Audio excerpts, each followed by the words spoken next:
Deep নগদ বা rocket আপনার যেটাই থাকুক না কেন আপনি সেটাই দেবেন। যেহেতু আমার নগদ দিয়ে দিলাম।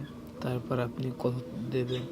200, সর্বনিম্ন 200, যেহেতু আমার মতে 500 দেওয়াই ভালো। তারপরে 50% ক্র্যাশ বোনাস এটা দেয়। তারপরে নিচে দিবেন, দেওয়ার পর এরকমের আসবে। আসার পরে তারপরে নিচে বাটনে টিপ দেবেন, দেওয়ার পরে একটু লোডিং নেবে।